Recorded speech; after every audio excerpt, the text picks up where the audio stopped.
Hello guys guys welcome back to my channel. Hello mister trader. Guys मैं आज आपको bitcoin के chart का एनालिसिस करके दिखाऊंगा। बिटकॉइन में एक ट्रेड प्लान करेंगे, ठीक है, बढ़िया सेटअप पर, बढ़िया साइकोलॉजी के साथ, ठीक है। तो एनालिसिस शुरू करते हैं। ये बिटकॉइन का चार्ट है 5 मिनट टाइम फ्रेम पे, ठीक है। मैं यहाँ पर लिख देता हूँ, कोई दिक्कत नहीं है।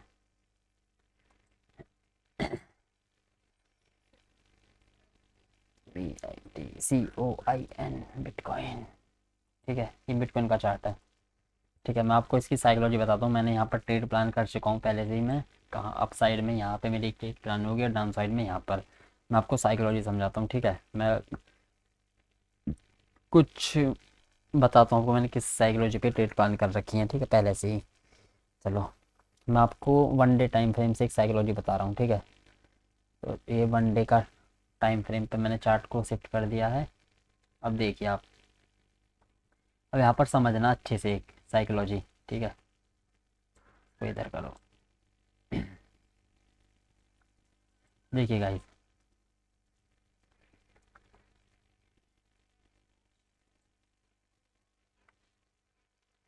ठीक है।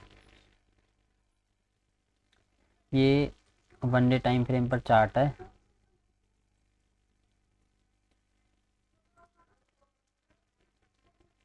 यहाँ देखिए आप चार्ट को। 1 डे टाइम फ्रेम पर एक ट्रेड लाइन है जिसका मार्केट बहुत अच्छे से रेस्पेक्ट कर रहा था पहले से, ठीक है, पास्ट में। यहाँ से मार्केट ने एक अच्छा मूव दिया, फिर से मार्केट ट्रेंड लाइन पे आया, इसका ब्रेकआउट किया, लेकिन ब्रेकआउट फेल कर दिया, सेलर्स को ट्रैप कर दिया। फिर से गया, फिर से आया ट्रेंड लाइन पे, फिर से यहाँ से उठने की कोशिश की, यहाँ पे भी ब्रेकआउट किया, ट्रैप कर दिया, यहाँ से फिर से उठने की कोशिश, ठीक है। लेकिन यहाँ से मार्केट एक रेंज में ही काम कर गया, मार्केट अच्छे से उठ नहीं पाया। अगर मार्केट को ट्रेंड लाइन से सपोर्ट लेकर उठना था तो मार्केट यहाँ से एक अच्छा मूव देता, लेकिन मार्केट में बायर्स एक्टिव नहीं हो पा रहे। तो बायर्स जब एक्टिव नहीं होंगे तो कौन आ जाएगा? सेलर्स, ठीक है। सीधी सी बात है, जब बायर्स अपना इंटरेस्ट नहीं दिखाएंगे तो सेलर्स को अपना इंटरेस्ट दिखाना पड़ेगा। सिंपल सा लॉजिक है ये तो, ठीक है। जब मेरा इंटरेस्ट नहीं है तो किसी ना किसी का इंटरेस्ट तो होगा, ठीक है। तो मार्केट ने क्या किया, अब आपको साइकोलॉजी समझिए। मार्केट ने यहाँ से एक ब्रेकआउट कर दिया, ठीक है। लेकिन ब्रेकआउट तो कर दिया, लेकिन मार्केट का एक ये सपोर्ट भी है पहले से, जहाँ से मार्केट ने एक बाउंस किया था, ठीक है। आपको ये बात नहीं भूलनी। मार्केट ने ब्रेकआउट किया, किसका पावर था? सेलर्स का। ट्रेंड लाइन का ब्रेकआउट किया अच्छे कैंडल से, सेलर्स का पावर था। लेकिन बाइंग एरिया से ग्रीन कैंडल बन रहा है, किसका पावर है? बायर्स का, ठीक है। ट्रेंड लाइन के नीचे है, सेलर्स का पावर है, लेकिन सपोर्ट से सपोर्ट ले रहा है, किसका पावर है? बायर्स का। तो आपको दोनों चीज़ें ध्यान में रखनी है, ठीक है। बाइंग से बाइंग आ रही है, सेलर्स का पावर है ट्रेंड लाइन के नीचे। मैं आपको इसको 1 घंटे पे शिफ्ट करता हूँ चार्ट को, ठीक है। अब 1 घंटे पे आप साइकोलॉजी समझिए। देखिए ट्रेंड लाइन आ रहा था ये वाला, ट्रेंड लाइन का ब्रेकआउट किया, नीचे गया, बाइंग से जहाँ पर इसका सपोर्ट था मार्केट ने वहाँ से सपोर्ट लिया, यहाँ से मार्केट ने सपोर्ट लिया, सपोर्ट लेके ऊपर गया, ठीक है, कोई दिक्कत नहीं। सपोर्ट लेकर ऊपर गया, कोई घबराने वाली बात नहीं। मार्केट ने सपोर्ट लिया लेकिन ट्रेंड लाइन को टच किया, फिर से यहाँ पर सेलिंग दिखाया, ठीक है, क्योंकि इस ट्रेंड लाइन के नीचे कौन है? सेलर्स। यहाँ पर कौन बैठा है? सेलर्स, ठीक है। यहाँ पर कौन है? बायर्स। यहाँ पर बायर्स है, यहाँ पर कौन है? सेलर्स, ठीक, कोई दिक्कत नहीं। अब यहाँ पर आप समझिए एक बात, मार्केट बाइंग एरिया से बाइंग आ रहा है, लेकिन ट्रेंड लाइन के नीचे है, सेलर्स का पावर है, बाइंग से बाइंग पर से सेलिंग पावर, ठीक है। सेलिंग पावर होने के बावजूद भी मार्केट ने क्या किया, यहाँ पर एक बेस क्रिएट कर दिया। ये आपको दिख रहा होगा, यहाँ पर एक बेस बना दिया, ठीक है।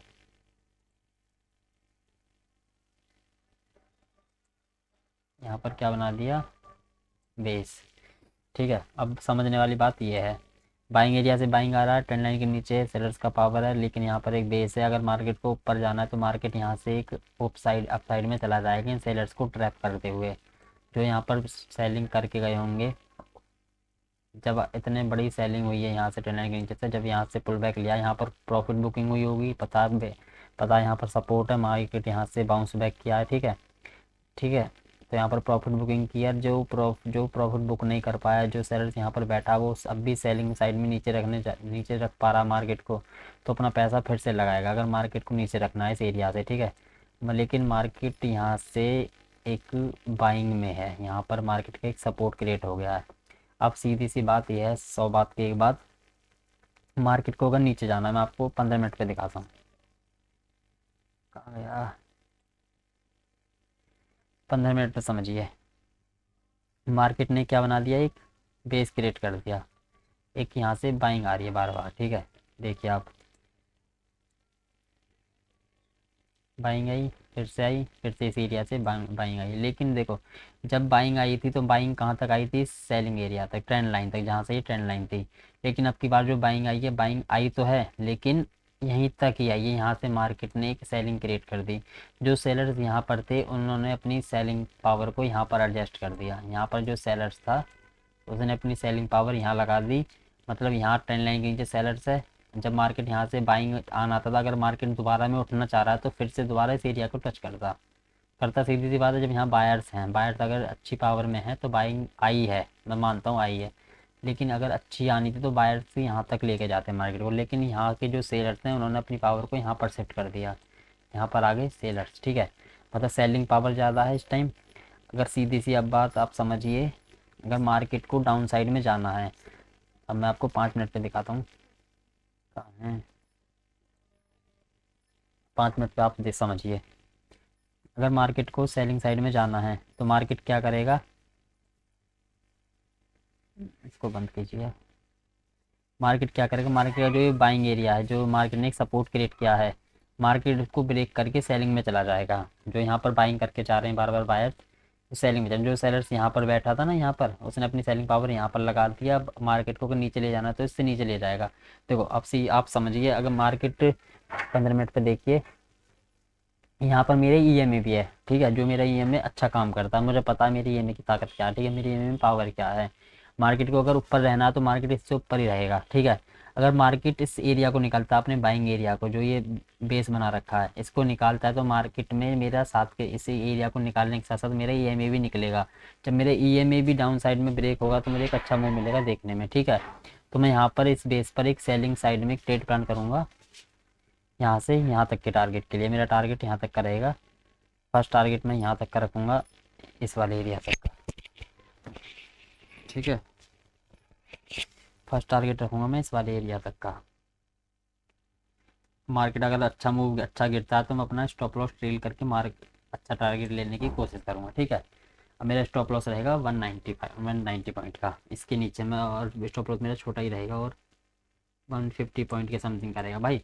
अगर आपको एक ट्रेड प्लान करना है तो आपको स्टॉप लॉस पहले से डिसाइड करना पड़ेगा। अगर आपका स्टॉप लॉस डिसाइड है, आपको पता है मेरा स्टॉप लॉस यहाँ पर रहेगा, तो आप ट्रेड प्लान करने से मत घबराना। अगर आपका कहीं छोटा स्टॉप लॉस आ रहा है ना, तो आप एक अच्छा ट्रेड लेना, ठीक है। उसमें कंजूसी मत करना ट्रेड लेने में, ठीक है। अगर आपका एक छोटा स्टॉप लॉस लग रहा है तो छोटे स्टॉप लॉस पे हमेशा काम करना, बड़े स्टॉप लॉस पे मार्केट को इग्नोर भी कर देना, कोई दिक्कत वाली बात नहीं है। मार्केट में बहुत सेटअप आएंगे, बहुत मार्केट मूव करता है, 24 घंटे ओपन रहता है बिटकॉइन मार्केट, क्रिप्टो मार्केट। तो ऐसी बात नहीं है कि आज ट्रेड नहीं लूँगा तो मेरा प्रॉफिट निकल जाएगा, कुछ नहीं। तो अगर आपका बड़ा स्टॉप लॉस कहीं यूज हो रहा है ना, तो आप ट्रेड को इग्नोर भी कर सकते हो, इसमें कोई ऐसी बात नहीं है घबराने वाली, ठीक है। छोटे स्टॉप लॉस पे हमेशा काम करना, जहाँ छोटा स्टॉप लॉस लग रहा है ना, तो वहाँ ट्रेड एग्जीक्यूट करने में अपना घबराना मत, ठीक है। अपना सेटअप बनाना अच्छा सा, ट्रेड एग्जीक्यूट कर देना, उसमें कंजूसी मत करना। छोटे स्टॉप लॉस पे हमेशा काम करना, स्टॉप लॉस को ट्रेल करके चलोगे तो आपको प्रॉफिट होने के चांस ज़्यादा रहेंगे, ठीक है। जहाँ आपको 100-200 पॉइंट दिखें वहाँ अपना स्टॉप लॉस ट्रेल कर दो। आपको लगता है मार्केट यहाँ से गिरना चाहिए या साइड में जाना चाहिए, स्टॉप लॉस हटाऊँ या काटूँ, स्टॉप लॉस ट्रेल कर दो। अगर मार्केट को ट्रैप भी करना होगा तो आपका स्टॉप लॉस ब्रेक इवन पे जाएगा, ठीक है। छोटे स्टॉप लॉस पे हमेशा काम करना भाई, ये मेरा कहना है, ठीक है। और मेरा देखो, ये तो डाउन साइड में मैंने अपना व्यू बना लिया, मेरा यहाँ सेटअप बनेगा, मैं अपना डाउन साइड में प्लान करूँगा ट्रेड यहाँ। मेरा अप साइड में कहाँ प्लान होगा, देखो अप साइड में मेरा सीधा सा लॉजिक ये रहेगा। देखो डाउन साइड में तो मुझे पता है किस पेज पे मेरा ट्रेड है। देखो और डाउन साइड में ना एक ट्रेंड लाइन भी आ रही है नीचे से, मैं 5 मिनट के टाइम फ्रेम पे दिखाऊँ आपको। इस वाले की लेवल को मैं मिलाता हूँ ना, यहाँ से ट्रेंड लाइन भी आ रही है, तो मुझे 3 कंफर्मेशन मिल गई। देखो मैं बता रहा हूँ आपको कि सेलिंग साइड में ट्रेड के लिए मुझे कंफर्मेशन 3 कैसे मिल गई। ट्रेंड लाइन के नीचे सेलर्स पावर, बहुत बढ़िया, नंबर 1 कंफर्मेशन। यहाँ जो बाइंग एरिया बना रखा है, बेस बनाया है, इसको ब्रेकआउट करेगा, selling power, number 2 confirmation. Number 3 confirmation मेरा मेरे जो 15 मिनट पे जो ईएमए आ रहा है, मेरा जो ईएमए पे जिसमें मैं काम करता हूँ उसको ब्रेकआउट करेगा। तीसरी कंफर्मेशन ये होगी, उसके नीचे आएगा सेलिंग पावर फिर बढ़ेगी। 3 सेलिंग पावर मेरे बढ़ रही हैं। एक इस बेस को ब्रेकआउट करेगा नीचे की साइड में तो एक सेलिंग पावर, ट्रेंड लाइन के नीचे है तो एक सेलिंग पावर, मेरे ईएमए के नीचे आ जाएगा तुरंत जब बेस को ब्रेकआउट करेगा बेस को अपने को 3 सेलिंग पावर। नंबर 4 इस जो ट्रेंड लाइन आ रही है ये 5 मिनट के टाइम फ्रेम पे इसको भी ब्रेकआउट करेगा। नंबर 4 भाई, चार चार मुझे सेलिंग साइड में एक कंफर्मेशन मिल रही तो मैं अपना ट्रेड एग्जीक्यूट करने से नहीं डरूंगा। और मेरा स्टॉप लॉस ना के बराबर है। टारगेट मेरा 500 to 700 पॉइंट का है, स्टॉप लॉस मेरा 150 140 पॉइंट का है। तो मेरे कोई घबराने वाली बात नहीं है, मैं ट्रेड एग्जीक्यूट करूँगा। ठीक है, 4 पावरों पे मुझे एक ट्रेड मिल रही है सेलिंग साइड में। भाई जहाँ मेरी ज़्यादा पावर लगेंगी, जहाँ मेरा व्यू ज़्यादा दिखेगा तो वहाँ मैं ट्रेड ज़रूर लूँगा। ठीक है, ये आपको भी बात अपने ध्यान में रखनी है। बस एक चीज़ के बेस पर ट्रेड प्लान मत करना। अच्छा, जब मार्केट ब्रेकआउट करेगा ना इस लेवल का तो भाई आपको कैंडल पे भी ध्यान रखना है। कैंडल किस हिसाब की बन रही है, कैंडल अच्छी बन रही है, कैंडल में विकेट बन रही है बड़ी। आपको कैंडल देख के भी ट्रेड प्लान करना है। ऐसा नहीं कि इसके नीचे आएगा तो मैं ट्रेड प्लान ही कर लूँगा।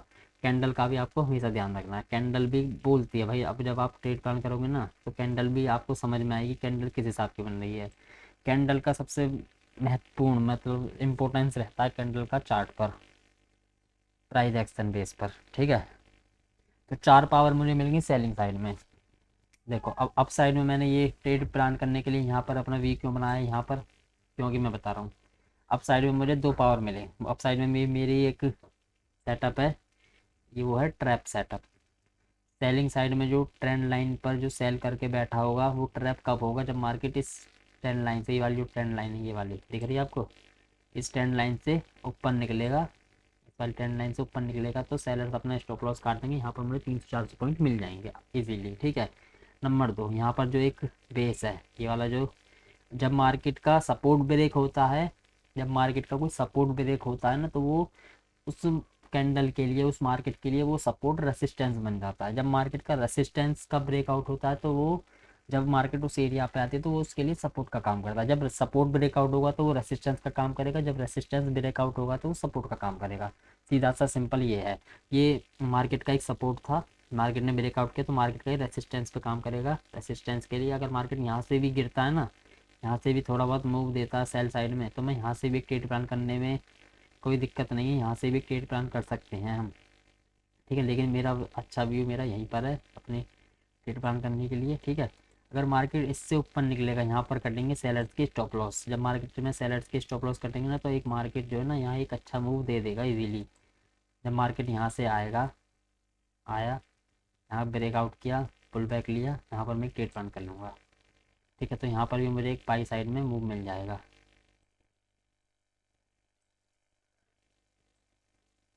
ठीक है, तो मेरे दोनों सेटअप, दोनों प्लान मेरे इसी बेस पर रहेंगे। ठीक है, अब आप समझ गए होंगे किस बेस पे मेरी ट्रेड प्लान होगी। तो भाई आपको साइकोलॉजी समझनी है मार्केट की। मार्केट की साइकोलॉजी के साथ अगर ट्रेड प्लान करोगे ना तो आपका चांस रहेगा प्रॉफिट का। आप एक चीज़ पर कभी ट्रेड मत लेना, एक चीज़ को देख के ट्रेड मत प्लान करना। ठीक है, ग्रीन कैंडल बन रही है तो कि मैं बाई साइड में चला जाऊँगा, रेड कैंडल बनी है तो डाउन साइड में ट्रेड प्लान कर लूँगा, ऐसा नहीं। ठीक है, आपको अपने सेटअप पे भरोसा रखना है, सेटअप पे विश्वास करना है। आपका सेटअप जहाँ बने वहाँ पर ट्रेड लेना। अगर आपके सेटअप, भाई एक बात और ध्यान रखना, अगर आपके सेटअप पर आपका स्टॉप लॉस बड़ा लग रहा है ना तो उस ट्रेड को इग्नोर कर दो। समझ रहे बात? अगर आपके सेटअप पर भी आपका स्टॉप लॉस आपके टारगेट से बड़ा है ना तो उस ट्रेड को इग्नोर कर दो, clear, without any excuse, without any information. बिल्कुल भाई रहने दे बस। मान लो आपका टारगेट तो 300 पॉइंट का दिख रहा है, आपका स्टॉप लॉस लग रहा है 500 पॉइंट का, तो उस ट्रेड को लेने से कोई फ़ायदा नहीं है। वो एक गैम्बलिंग वाली बात हो जाएगी। चाहे वो आपको प्रॉफिट दे दे, मान सकता हूँ मैं आपको प्रॉफिट दे दे, लेकिन वो एक गैम्बलिंग होगी, आपका सेटअप नहीं कहलाएगा। ठीक है, वो तो तुक्के वाली बात रहेगी, चल गया तो चल गया, गया तो गया।